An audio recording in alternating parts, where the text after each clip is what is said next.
अस्सलाम वालेकुम, कैसे हैं आप सब लोग। आपको मेरे चैनल कुकिंग कॉर्ड के अंदर खुशामदीद। आज की रेसिपी है फ्रेस्को के दही बड़े, जो कि मीठी दही बूंदियाँ भी कहलाती हैं। इसके साथ ही हम इसको बनाने का और इसको सेव करने का और इसको स्पंजी कैसे बनाते हैं, इन सब बातों का तरीका आपको इस रेसिपी में बताएंगे। तो शुरू करते हैं। बिस्मिल्लाहिर्रहमानिर्रहीम। तो मैंने यहाँ पर लिया है 1 कप मूंग की दाल का आटा और 1 चाय का चम्मच नमक और 1/4 कप जो मैंने इसमें डालूँगी माश की दाल का आटा, यानी सफ़ेद दाल जो होती है ना माश की, धुली हुई, उसका आटा। इसके साथ ही मैं इसके अंदर ऐड करूँगी 1/2 कप के करीब पानी। तो मैंने यहाँ पर सारा पानी जो है 1/2 कप इसमें डाल दूँगी और इसके साथ ही मैं इसके अंदर इस्तेमाल करूँगी 1/4 कप पानी मज़ीद, क्योंकि 1/2 कप पानी तो पूरा इसमें चला गया और 1/4 कप पानी को मैं आहिस्ता आहिस्ता करके डालूँगी कि हमें राइट कंसिस्टेंसी चाहिए होगी अपनी दही बूंदियों के लिए। तो यहाँ पर 1/4 कप पानी भी पूरा जा चुका है। पहले मैंने आधा कप डाला, फिर 1/4 कप डाला और अब मैं इसको मिक्स कर रही हूँ। तो हमारी ये बिल्कुल राइट कंसिस्टेंसी हासिल हो चुकी है हमें। 15 से 20 मिनट के बाद हम देखेंगे यहाँ पर कि हमारी दालों के आटे ने कितना पानी पिया है। तो यहाँ पर हम देख रहे हैं कि बिल्कुल भी मज़ीद पानी की ज़रूरत नहीं है और जितना पानी हमने डाला था वो काफ़ी है इस रिबन कंसिस्टेंसी के लिए। ना ज़्यादा पतला होना चाहिए, ना ही बहुत ज़्यादा गाढ़ा, बस इसी तरह का मिक्सचर हमें चाहिए होगा। इस वक्त हम इसके अंदर ऐड करेंगे 1/4 टीस्पून मीठा सोडा, यानी खाने का मीठा सोडा, और इसके साथ ही इसको 5 मिनट के लिए बिल्कुल इसी तरह से फेंटते रहेंगे इसी डायरेक्शन के अंदर।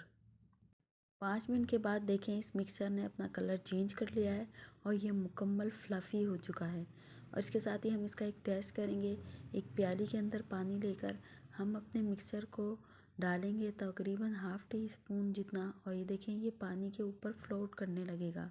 तो यहाँ पर ये बिल्कुल तैयार है हमारे दही बूंदियाँ बनाने को।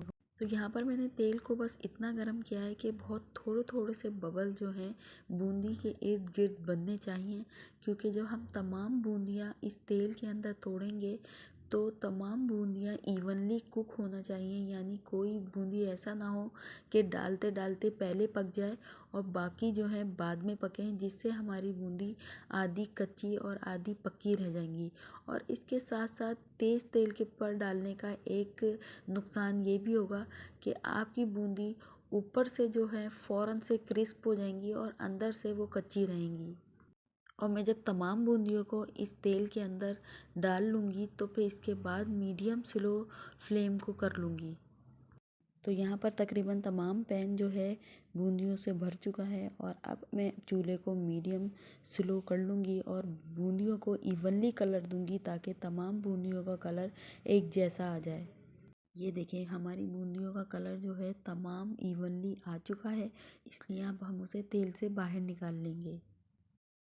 तो तेल से बाहर निकालने के बाद जो है हम फ्लेम को मुकम्मल तौर पर बंद कर देंगे और इसके बाद उसका ठंडा होने का इंतज़ार करेंगे और दोबारा से चेक करेंगे और दोबारा से अपनी बूंदियों को इस तेल के अंदर बंद फ्लेम के ऊपर डालेंगे।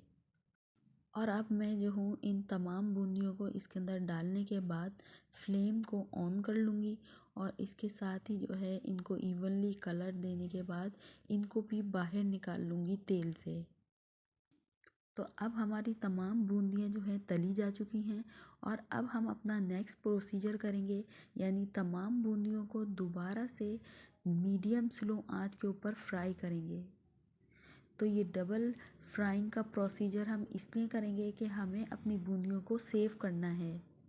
तो अब आप अपनी बूंदियों का कलर जो है अपनी पसंद के मुताबिक दे सकते हैं, जैसे कि बेकरीज़ वगैरह पर रेडीमेड बूंदी मिलती हैं।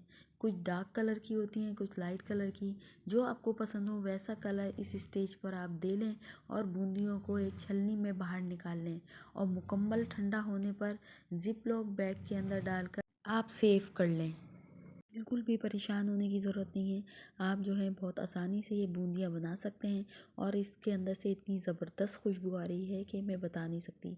तो इसके साथ ही हम अब इसको भिगोएंगे पानी के अंदर और उसके लिए लेंगे हम नीम गर्म पानी और उसके अंदर डालेंगे 2 टेबल स्पून के करीब चीनी और इसको अच्छी तरह घोल लेंगे।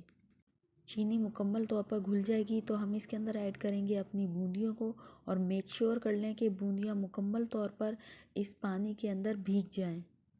तो अब बनाते हैं इसकी यम्मी सी दही।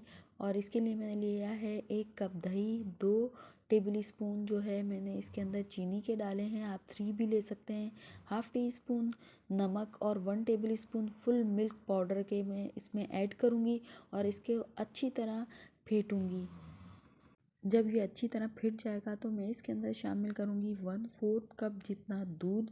और दूध से हम इसकी राइट कंसिस्टेंसी हासिल करेंगे, यानी बहुत ज़्यादा हमें पतला नहीं चाहिए और बहुत ज़्यादा गाढ़ा भी नहीं चाहिए, बस मीडियम सा दरमियाना दही हम तैयार करेंगे। ये देखें बिल्कुल परफेक्ट ये रेडी हो चुका है। 40 to 45 मिनट्स के बाद हमारी बूंदियाँ जो है मुकम्मल तौर पर भीग चुकी है।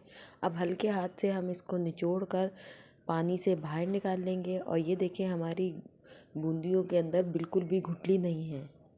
यहाँ पर मैं आपको बताऊंगी कि बूंदियों को थोड़ी थोड़ी देर में पानी में ऊपर नीचे करते रहिएगा, तो आपकी दही बूंदियाँ जो हैं इंशाल्लाह ताला अंदर से तो बहुत स्पंजी बनेंगी, ये देखें, और बाहर से क्रिस्पी सी बनेगी जो बहुत ही मज़े की लगेंगी खाने में।